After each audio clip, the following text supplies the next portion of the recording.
Hi, it's Jeff Altman, the Big Game Hunter, and welcome to Career Coach Office Hours. I spend time on Tuesdays and Fridays at 1 p.m. Eastern answering your questions about job search, hiring, management, leadership, career transitions, workplace-related issues, anything related to your career. If you've got a question for me, put it into chat. I'd be very happy to answer it for you if you're watching this on a later occasion or don't have time to make the recording. What you can also do is message me through LinkedIn at linkedin.com/IN/the Big Game Hunter. I also want to mention, visit my website, which is thebiggamehunter.us. If you want to schedule time for a free discovery call, a coaching session, to visit my blog, which has more than 12,000 searchable posts that you can watch, listen to, or read that will help you. Also, you can find out about my courses that you can rent or buy, my books and guides. There's just a lot there to help you. Also, I have a YouTube channel at JobSearchTV.com. It's also available as an app on Amazon. It's also available through bingenetworks.tv, which appears on more than 300 streaming services around the world. In addition, I've got a podcast, No BS Job Search Advice Radio, which is the #1 podcast in Apple Podcasts for job search, with more than 2,450 podcast episodes recorded over almost 12 years now. It is the OG in the job search space. It's the simplest way to put it. So subscribe to the show. It comes out Monday through Friday, and there are exceptions for certain holidays.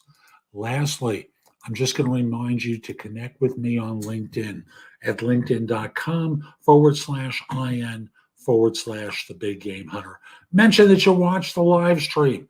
I like knowing I'm helping some folks, and once we're connected, I know your network is going to be a lot bigger. So I'm going to do a slightly shorter show today because I've got something scheduled at 1:30 Eastern. I've got to remind myself, which I'll do afterwards, to build in a little bit of extra time at the end of these shows in order to ensure that I'm not quite crunched for time. So my apologies that it's going to be about 25 minutes today, and I'm going to do the best that we can. So again, if you've got a question, put it into chat. I'd be very happy to answer it. So first question for today is, if you need a job and you're having a difficult time being hired, what are the basic things you can do in order to get a job? When I deconstruct a job search and I look at what people are doing, the first thing is, if you're not getting interviews, then maybe there's a problem with your resume. Maybe your resume and LinkedIn profile aren't congruent. Maybe you're applying for or seeking things that you're not qualified for, and you really like to do them. Thus, it's aspirational on your part. And the long and the short of it is, you're not qualified to do it. Your resume doesn't make a case for your candidacy. Those are the 4 basic problems. You're not networking. You're not using your connections in order to get entree into organizations. You've made mistakes galore. Those are the basic reasons why you're not even getting in the door to get interviews. And if you're getting initial screens and it's not going any further, you're not prepared for a phone screen with the screener. If you're getting past the screener and you're getting to the hiring manager and they're not passing you on, you're not connecting with them in some way and demonstrating your fit for the role. If you're getting past them to the group, to the team that's there to evaluate your skills or capabilities, maybe what it is that, well, you don't know as much as you think you do about the subject that they're trying to hire for, the expertise they're trying to hire for. Lastly, if you're getting to the final interview with the person who runs the department, runs the business, whatever it is, and you're not getting getting past them, it was probably something that surfaced earlier in the interviews where they perceived a deficiency, and as a result, you haven't satisfied their curiosity and made them trust you. And again, I apologize for repeating this. When firms hire, competence is only one thing they look for. They look for self confidence, character, chemistry, maybe a little bit of charisma, because charismatic people always do better than non charismatic people. That you care, that you can connect with them. They want to trust someone. So that's how I break it down. And that's how I think you should look at this as well to know which factor is involved. Have a question from chat. Should I give extra hours to office work? And on what basis? Does one give more hours to office helps in the long run? So, Sumit, I hope I'm pronouncing your name correctly. If I'm understanding this correctly, should you work overtime? Should you work a little bit more? And how can this benefit you? And if I'm not understanding it correctly, please correct me in chat. I want to give you the right answer. So the first thing I would say to you is, you know, I don't want you working crazy hours. I want you to have a life as well. But you know what your manager, what the business owner values. Is it time? Is it quality? Is it ideas? What is it that they value? I don't know the kind of work that you do, but I think of it from the standpoint of, does putting in extra time pay off? The big place it pays off is with you and your knowledge, your expertise, and your ability to express that on interviews if you decide to look later. Often in people's current environments, unless you make the time to tell people you're putting in extra time, yeah, I'm going to put in an extra hour tonight, or, well, I really enjoy putting in that extra time this week. 30 minutes a day has worked wonders for me, and I've gotten so much done. You just talk about it so that people start to notice it. And the benefit for you in the long run is about you rather than the employer. You learn a lot from the experience. You learn from the relationships you cultivate during working the extra time. Yes, you may get more promotions. You may get a higher salary. You may not. I don't know your organization, but it can help you to put in extra time. Let's go on to another question. What happens when a customer tells a manager, I want that employee fired or I won't come back? There's a famous story about Southwest Airlines in the United States where there was a person who wrote a complaint email that kept getting kicked up the chain of command, where this person complained they didn't like the fact that their seats were not assigned. They didn't like that there wasn't food on the flights or movies in the aircraft. And I forget there were like 2 or 3 other things. And it kept getting escalated for response. And it eventually wound up on the desk of the president of Southwest Airlines, who's not alive anymore. His name is Herb Kelleher, or was Herb Kelleher. And Kelleher wrote back to the complaining customer saying, we'll miss you. You can't satisfy everyone. Now, the first question for a manager to ask is, what was the issue with that employee? You want them fired. I'm not going to gratuitously do that without understanding what the problem was and asking you a series of questions. Just because you're upset and this person seems to have done something to upset you, I need to understand what that was in order to make a decision. Now, most of the time, what they're doing is stalling for time, trying to calm the customer down. And it is rare where someone's fired. Now, if someone did or said something abusive to a customer, yes, you might get or they might get fired. But as a general rule, a good manager is going to try and get clarity about why it is this customer is so upset before making a decision. We've got more questions. Here we go. How do recruiters treat resumes shared by a link from candidates, like using Google Drive to submit a resume? I think what happens is it's an inconvenience for them. They'll do it, but they don't necessarily like it. Now, on your LinkedIn profile, if you have a link to your Google Drive where your resume resides, that's okay. Not ideal. You can have an actually, I'm not absolutely sure, but it's not ideal to do it that way. But you can, and the issue is getting it into their database. You're now asking for them to manually parse the resume into their software and input it that way rather than using, in my case, a Chrome extension to input resumes easily for me. So the long and the short of it is they're not thrilled. It's better than nothing. It's not going to guarantee or negate your experience getting an interview. You have to be qualified.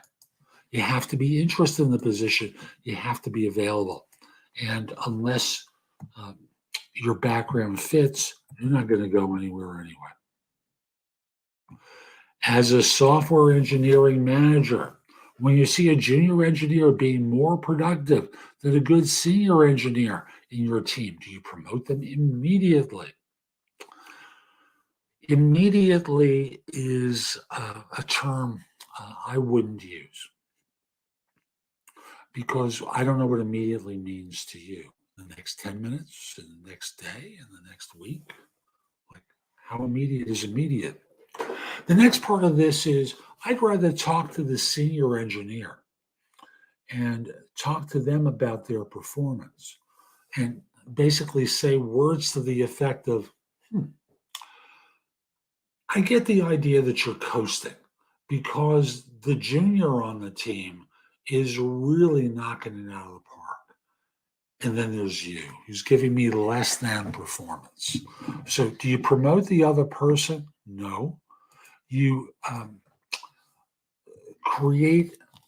what you do is create a fire underneath that person's, the more senior person's derriere to motivate them to do something about their performance. That's really how you handle it. Should you be honest when asked about your weaknesses in an interview? Only if certain types of a weakness. So, for example, someone asks you, so what are your weaknesses? I'm too honest. Don't go down that road. You can speak generically. And one of the things I coach people to say is, what are my weaknesses? I'm not going to give you one of those nonsensical answers. I'll just simply say that when I work, there are certain things that are a little harder for me than others. And I tend to focus more on my strengths because those are world class rather than my weaknesses. If anything, I try and get other people who are better than me to do the things that I'm less capable of doing. So the long and the short of it is what I want you to think of as deflecting and put it off to something else. So the goal here is, no, don't be honest. Don't talk about being incompetent at certain things. Focus in on your strengths because that makes the most sense for them. Now, a comment here. Love the advice you give to people. It really helps people out learning more every day. Thanks for the heads up. We need more of you. Thanks, and looking forward to seeing more of you. Thank you, Marco. Here I am. More of me. More. And I'm being playful here. Thank you for the kind comment. I really do appreciate it. So let me go to another question, unless someone else wants to say something nice about me. I always love hearing the nice stuff. And Marco, if we're not connected on LinkedIn, maybe you can send me a connection request at linkedin.com/IN/the big game hunter and mention that you were the person who had the compliment in chat during the live stream. And I'm just going to remind you, if you've got a question for me, put it into chat. I'd be very happy to answer it. Also visit my website to schedule time for a free discovery call, a coaching session, to visit my blog with more than 12,000 searchable posts. Find out about my courses, books, and guides. There's a lot there to help you. Also subscribe to JobSearchTV.com on YouTube, No BS Job Search Advice Radio in podcast form. There's a lot there to help you. And lastly, connect with me on LinkedIn at linkedin.com/IN/the big game hunter. I'm going to remind you, I'm only doing 25 minutes today because I have to adjust my software to give me an extra bit of time. I have a session right behind this. So my apologies. Oh, here's a fun question. Does anyone want to hire a web designer? So if you're thinking about this as a job, fewer and fewer firms are hiring web designers. This tends to be a commoditized role within organizations. They're not looking to build websites from scratch. They have them already existing. And the result winds up being that rather than building them from scratch and being stuck with the employee afterwards, what they're doing is taking on people on a contract basis to do work and then move on. Sorry, I want to take a sip there. So are they hiring web designers? Sometimes, but not often, at least as employees. As contractors, as temps, as permalancers, yes, they'll do that from time to time, but not the norm. Let's move on, okay? What does it mean when the interviewer asks you if you're able to put in 2 weeks? There we go. 2 weeks if hired. What does it mean if the interviewer asks you if you're taking any vacation days? Are these good signs I may get the job? See, I may get the job. The answer is yes, it does seem like a good sign because they're trying to get an idea of when you might start. And it really depends on what's preceded it as to whether or not they're interested in hiring you. So, for example, if this is one of their first 3 questions, no, they're not interested in hiring you. They're trying to make sure whoever they interview and choose is someone who can start in a reasonable amount of time. If they're asking you this after 30, 40, 60, 90 minutes of interviewing you, that's a great sign because what it's telling me is that there's someone who's gotten past their screening process, gotten past the staff and the hiring manager, and what they want to do is see when you can start. I hope you get the offer, and I hope it's a great experience for you.